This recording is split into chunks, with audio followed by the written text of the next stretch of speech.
Breaking news is coming out of the northern wilderness tonight, and it's rattling the scientific community to its core. Dr. Mireya Mayor, a world-renowned primatologist known for discovering new species, has returned from a remote expedition with evidence so unusual, so disturbing, that she has refused to release the full report until her team can verify what they found. Footprints too large to belong to any known animal, biological samples that defy classification, and thermal footage of a towering figure watching from the trees. Before we begin, subscribe for more investigations into the unexplained. Dr. Mireya Mayor had trekked through some of the most remote ecosystems on Earth, but nothing in her years of fieldwork prepared her for what she stepped into that morning. The forest felt wrong the instant her boots touched the moss-covered ground. No wind, no birdsong, no insects humming in the underbrush. It was as if the entire wilderness had collectively exhaled and forgotten how to breathe again. Her team slowed behind her, exchanging uneasy glances, each of them sensing the same invisible pressure hanging in the air. Something was here, something large, something aware, something that had been waiting long before they arrived. They advanced deeper, following a narrow game trail that wound between towering cedar trunks. Suddenly, one of her researchers stopped cold. "Doc, you need to see this." Mireya pushed through a curtain of saplings and found herself staring at a structure no storm, bear, or falling tree could have created. Three massive trunks, each thicker than a telephone pole, had been twisted together at their bases, then woven upward into a towering arch. No cuts, no saw marks. The fibers were bent, not broken, as if softened by impossible force. Her team circled it, whispering in disbelief. The arrangement wasn't random. It had symmetry, pattern, intention. Mireya ran her hand along the bark, feeling residual warmth, as if whatever formed it had been there recently. She documented every angle, every bend, every unnatural twist, her pulse rising with each note. Animals didn't do this. Weather didn't do this. Humans couldn't do this. Not without machinery. Then the feeling hit her, a prickling sensation along the back of her neck, the unmistakable certainty of being watched. She turned slowly toward the tree line. Nothing moved. No shadows shifted. But the silence thickened, as though the forest itself was holding back a secret. Mireya steadied her breathing. The discovery was real. The danger was real. And something in those trees knew she had found the first clue to a mystery it never intended to reveal. By late afternoon, the forest had grown colder, the temperature dropping far faster than the weather forecast predicted. Dr. Mayor checked her instruments twice. No malfunction. A sudden drop like this meant one thing on previous expeditions. Something massive had moved through recently enough to disrupt the ambient environment. She motioned for her team to fan out, scanning the soft ground near the strange structure for anything they might have missed. It didn't take long. "Footprints," one researcher whispered, his voice barely audible. Mireya hurried over and froze. Embedded in the damp earth were impressions so large she instinctively questioned whether they were even real. Each print measured nearly 17 inches long, with clear toe shapes pressed deep into the soil, far deeper than any bear or human could leave, even running full sprint. Whatever made these prints was heavy, incredibly heavy. She crouched down, brushing away loose pine needles, revealing crisp edges and a stride pattern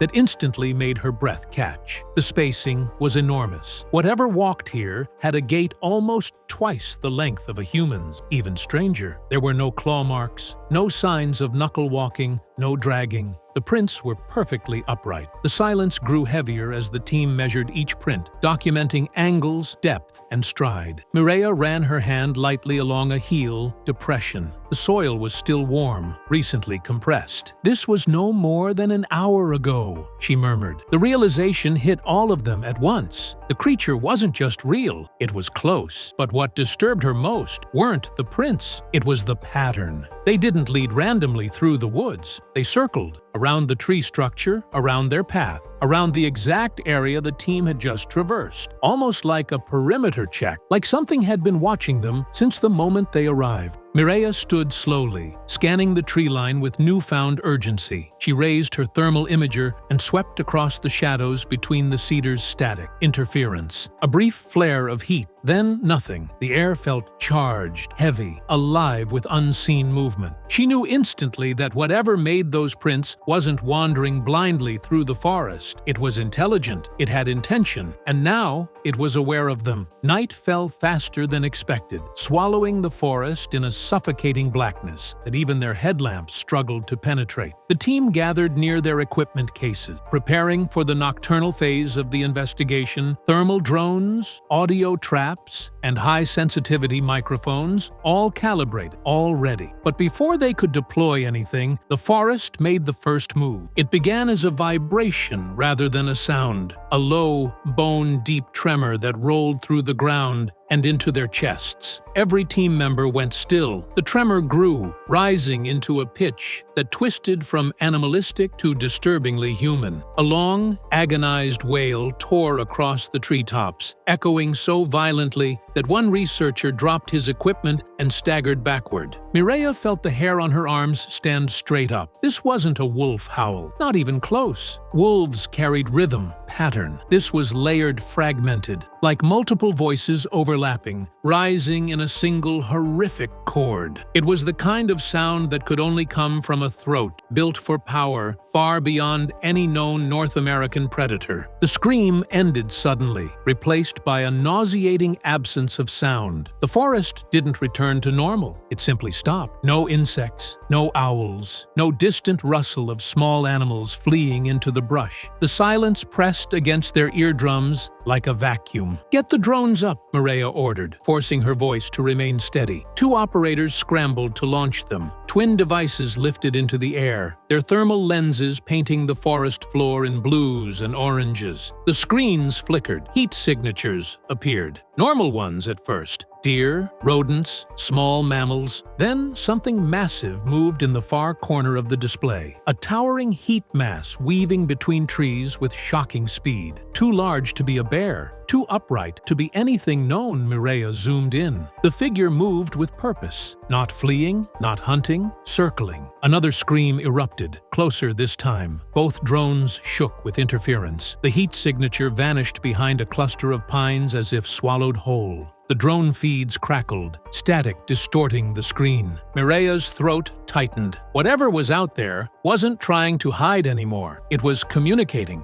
warning, testing the boundaries between observer and observed. Something in the forest wanted to be heard. By dawn, the forest had regained its usual soundtrack. Birds calling, branches shifting in the wind. But the team felt no relief. If anything, the return of normalcy made the night's events feel even more unreal, like something the forest itself had chosen to temporarily suppress. Determined to follow the last known movement of the large heat signature, Mireya pushed the group deeper into the woods. The air grew colder as they entered a section of old-growth pine where sunlight barely touched the forest floor. The canopy formed a natural dome overhead, muting sound and casting long skeletal shadows. It wasn't long before Mireya noticed the first anomaly. Trees that appeared intentionally bent and woven together, forming arch-like structures, too symmetrical to be weather damaged. These weren't random. They were constructed. They followed a faint path of broken branches and compressed soil, until the forest abruptly opened into a circular clearing. And there, in the center, lay something that stopped the entire team in their tracks. A nest. Not the kind made by birds or small mammals. This was massive. 8 feet across, 3 feet deep, crafted from intertwined branches, stripped bark, and layers of foliage that had been deliberately arranged. The weight needed to break and drag this many limbs. It was beyond human strength. Mireya crouched beside the structure, running her gloved hand over the flattened interior. The ground was warm, unnaturally warm, suggesting something enormous had been lying there recently. Bits of coarse, dark hair clung to the bark. Not fur from a bear, not fibers from clothing, something else. A quiet gasp came from one of the researchers as he pointed to a section of the nest wall. Embedded deep in the wood were impressions, finger-like but grotesquely large. The spacing suggested a hand big enough to envelop a grown man's face. The team spread out, documenting every angle. Mireya's mind raced through possibilities. No known primate in North America built nests like this, let alone ones of this size. Even great apes, chimpanzees, gorillas, branches, constructed nests significantly smaller. Whatever creature built this had intelligence, structure, and intent.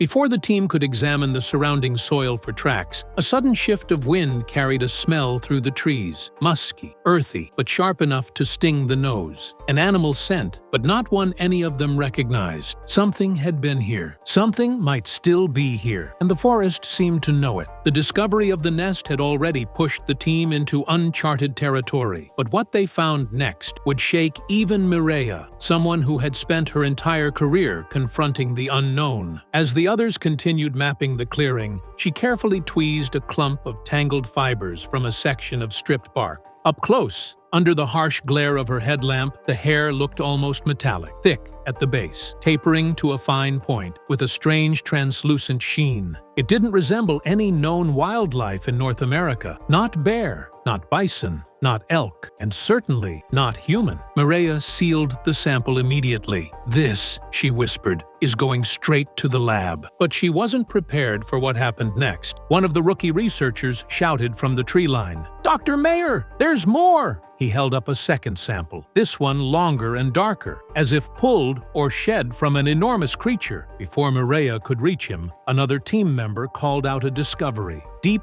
gouge marks on a nearby pine, 5 of them, evenly spaced, like the scrape of a colossal hand. The forest seemed to grow heavier with each revelation, as if some unseen pressure was building. Back at the portable analysis station, Mireya placed the initial hair sample under a field microscope. What she saw made her breath hitch. The medulla, the core of the hair shaft, was fragmented in a pattern she had never encountered. More alarming, the scale pattern along the cuticle didn't match any catalog species. It was almost primate, but not quite. The rookie broke the silence. "Do you think this could be it? Like the it?" Nobody wanted to say the word out loud. No one wanted to be the first to claim they'd found evidence of Bigfoot. Instead, they let the forest answer for them. A sudden vibration rolled beneath their feet, faint but unmistakable, like something massive shifting its weight somewhere within the dense underbrush. Cameras snapped upward. Flashlights skimmed the treetops. The nest rustled with the slightest movement, as though stirred by a gust of wind that none of them felt. The team froze. The forest had gone silent again, dead silent. And if there was one thing Mireya had already learned, it was this. Silence in these woods was never a coincidence. It was a warning. The team barely had time to process the silence settling over the forest when it happened. A sound so alien, so violent, that every person instinctively recoiled. It rolled through the trees like a shockwave, a long, piercing wail that carried the unmistakable edge of human agony, mixed with something deeper, something predatory. It was the kind of scream that roots you to the earth. Mireya felt the hair on her neck stand straight up. She'd heard wounded animals. She'd heard distressed primates in the wild. But this wasn't either. Whatever produced that sound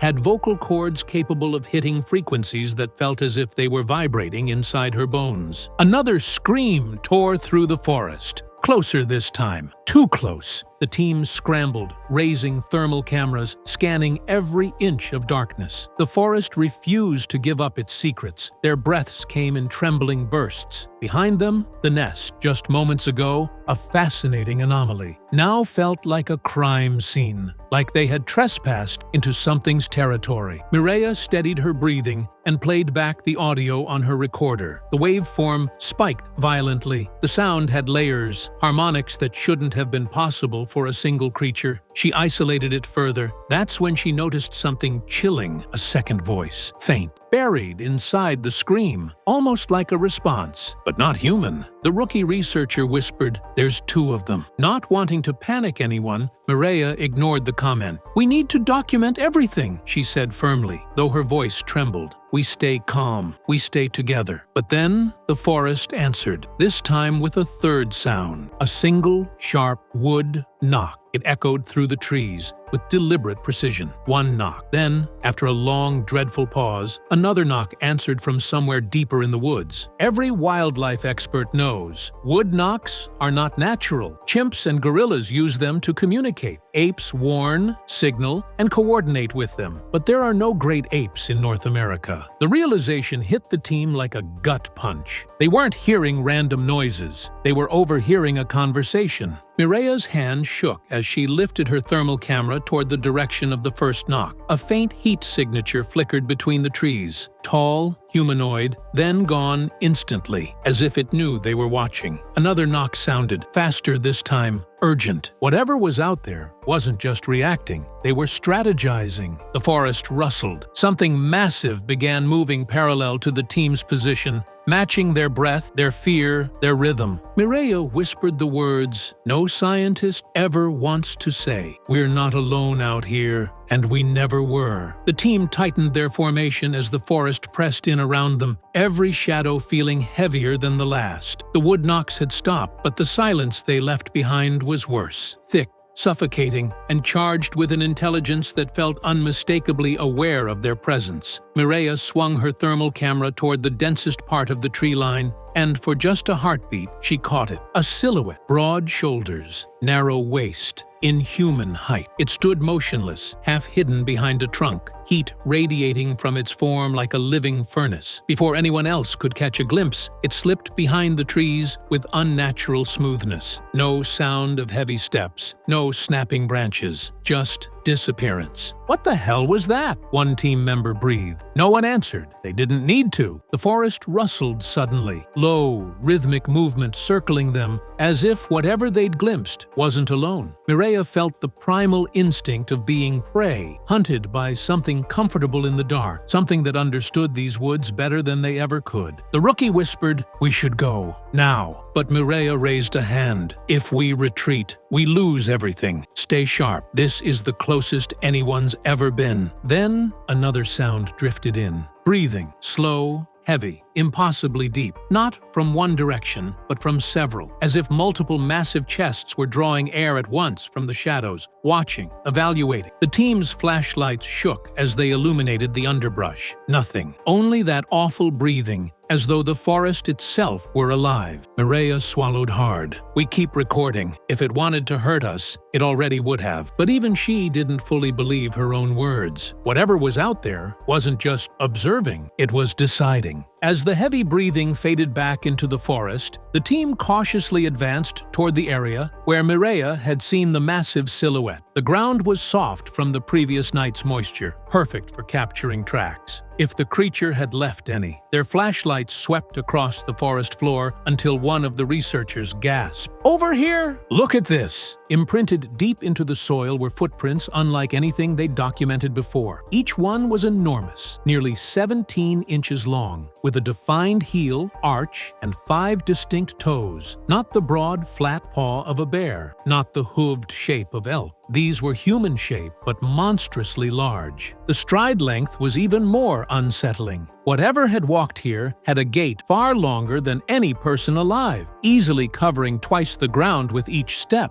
Mireya knelt beside the nearest track, brushing away loose dirt. The edges were crisp and clean, fresh, minutes old at most. "It was just here," she whispered. But as they followed the trail deeper into the trees, something impossible happened. The footprints began to fade. With each step forward, the impressions became shallower, softer, less defined. Then, suddenly, the trail ended completely. A perfect stop. No change in soil, no rocks, no roots, just nothing. The creature had vanished mid-stride. The team stood in stunned silence. Mireya scanned the area with her thermal camera, desperate for any heat signature, any movement. The forest remained empty, still, uncooperative. "It didn't climb," one researcher said softly. "The branches aren't disturbed. It didn't double back, another added. We'd see prints. So where did it go? The rookie whispered. Mireya didn't answer, because the truth was far stranger than any of them were willing to say out loud. Whatever they were tracking didn't move like normal animals. It didn't escape, it disappeared. Back at base camp, the team gathered in the dim glow of lanterns, reviewing the night's footage with a mix of awe and dread. Mireya placed the hair samples on the table, thick strands, coarse, and far longer than any known primate in North America. Under magnification, the follicles showed a structure no textbook could explain. Not human, not ape, something in between. But the real shock came when the thermal footage played back. The large heat signature they'd seen in the trees, towering, broad,